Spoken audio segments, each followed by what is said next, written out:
केदारनाथ। जैसा कि आप सभी को विदित है कि शिव पुराण के अनुसार 12 ज्योतिर्लिंग हैं, जिसमें से 5वां ज्योतिर्लिंग केदारनाथ है, जिसे केदारेश्वर भी कहा जाता है।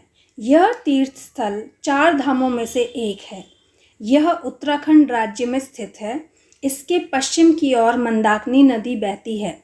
उत्तराखंड के 4 धाम गंगोत्री, यमुनोत्री, बद्रीनाथ और केदारनाथ हैं, जिसमें केदारनाथ का बड़ा महत्व है।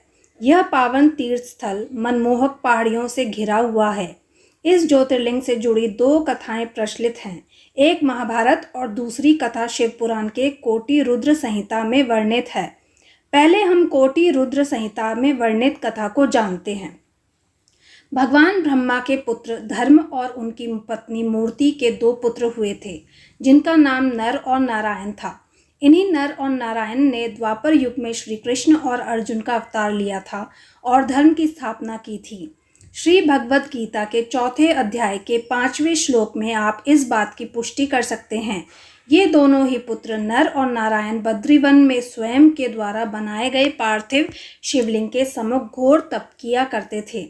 शिव जी उन दोनों बालक से प्रसन्न होकर उनके द्वारा बनाए गए शिवलिंग में प्रतिदिन सम्माहित हुआ करते थे। नर और नारायण की इस घोर तपस्या से प्रसन्न होकर शिव जी वहाँ प्रकट हुए। ऐसा देखकर दोनों बहुत प्रसन्न हुए।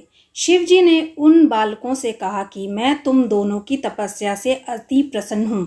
जो भी वर मांगना चाहते हो मांग सकते हो।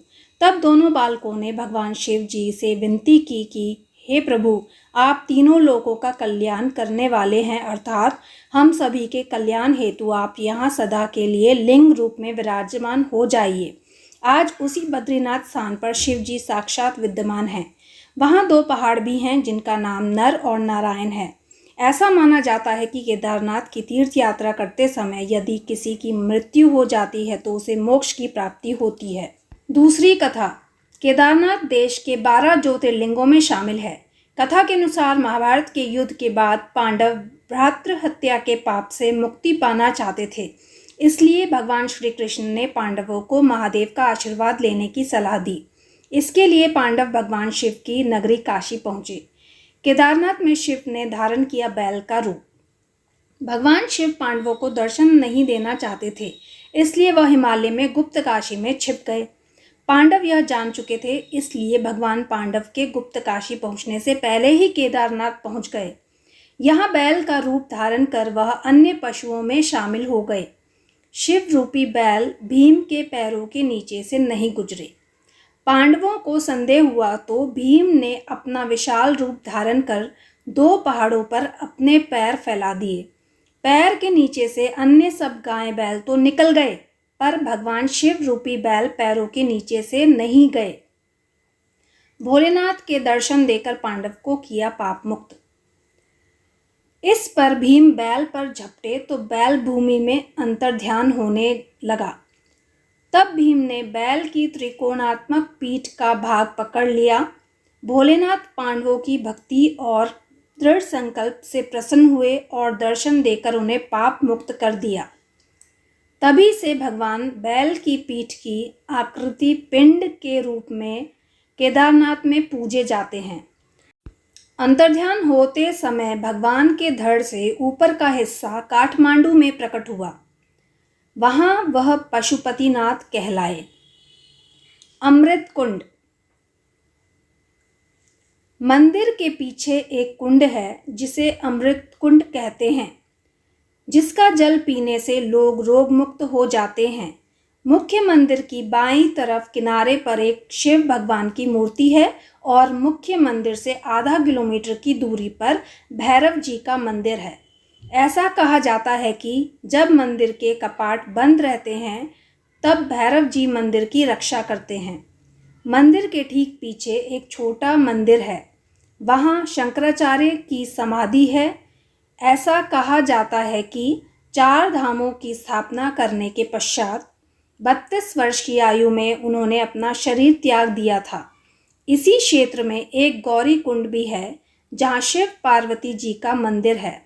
मौसम के बदलाव की वजह से यह मंदिर अक्षय तृतीया अप्रैल महीने का अंत से लेकर कार्तिक पूर्णिमा नवंबर तक खुला रहता है। ऐसा कहा जाता है कि यह मंदिर पांडवों द्वारा निर्मित है। हिंदी के महान साहित्यकार राहुल सांकृत्यायन के अनुसार यह मंदिर 12वीं-13वीं शताब्दी का है। इस मंदिर का पुनः निर्माण आदि शंकराचार्य जी ने करवाया था। यह मंदिर वास्तुकला पर आधारित है। ऐसी मान्यता है कि यदि आप केवल बद्रीनाथ की यात्रा पर जाते हैं और केदारनाथ के दर्शन किए बिना वापस आ जाते हैं तो आपकी यात्रा अधूरी रहती है। केदारनाथ ज्योतिर्लिंग के दर्शन करने के साथ साथ नर और नारायण के दर्शन करना भी जरूरी है। सतयुग में उपमन्यु ने यहाँ भगवान शिव की आराधना की थी। मंदिर के अंदर पहले हॉल में 5 पांडव, कृष्ण भगवान, शिव भगवान का वाहन नंदी, वीरभद्र शिव जी का संरक्षक द्रौपदी और कई देवी देवताओं की मूर्तियां हैं। इस तीर्थ स्थल की यात्रा करना थोड़ा कठिन है क्योंकि ये पहाड़ों से घिरा हुआ है और मौसम भी कभी कभी प्रतिकूल हो जाता है। 2013 में इस क्षेत्र में बाढ़ आने की वजह से यह क्षेत्र प्रभावित हुआ था, लेकिन मंदिर के अंदर का हिस्सा व मूर्ति सुरक्षित थी। यह तीर्थ स्थल अपने आप में ही एक अद्भुत स्थान है। केदारनाथ ज्योतिर्लिंग के दर्शन करने मात्र से ही भक्तगणों के संकट दूर हो जाते हैं। आइए जाने केदारनाथ धाम के बारे में कुछ खास बातें। ये समुद्र तल से 3583 मीटर की ऊंचाई पर स्थित है। केदारनाथ मंदिर तक की चढ़ाई लगभग 16 किलोमीटर की है। केदारनाथ मंदिर में शिव की आराधना शैव समुदाय के पुजारी करते हैं। ये पूजा 7 बजे शुरू होती है जो कि 8:30 बजे तक चलती है। केदारनाथ का शिवलिंग तिकोने आकार में है। वो आम शिवलिंग की तरह नहीं दिखता। केदारनाथ से जुड़ा एक फैक्ट ये भी है कि बाबा भैरवनाथ उस मंदिर की रक्षा करते हैं, इसलिए जब केदारनाथ के दर्शन को श्रद्धालु जाते हैं तो भैरवनाथ के दर्शन जरूर करते हैं। यहाँ जाने के लिए हेलीकॉप्टर और घोड़े आदि उपलब्ध हैं, लेकिन ट्रैकिंग करके जाने में बेहद मज़ा है।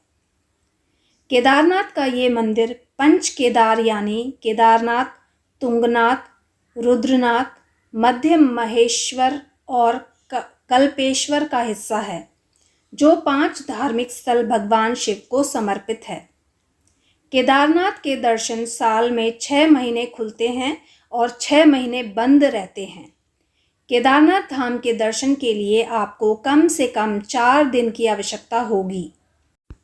केदारनाथ धाम ट्रैकिंग और खूबसूरत प्राकृतिक नज़ारों के लिए प्रसिद्ध है। अगर आपको ये वीडियो अच्छा लगा हो तो प्लीज़ सब्सक्राइब करना ना भूलें। धन्यवाद।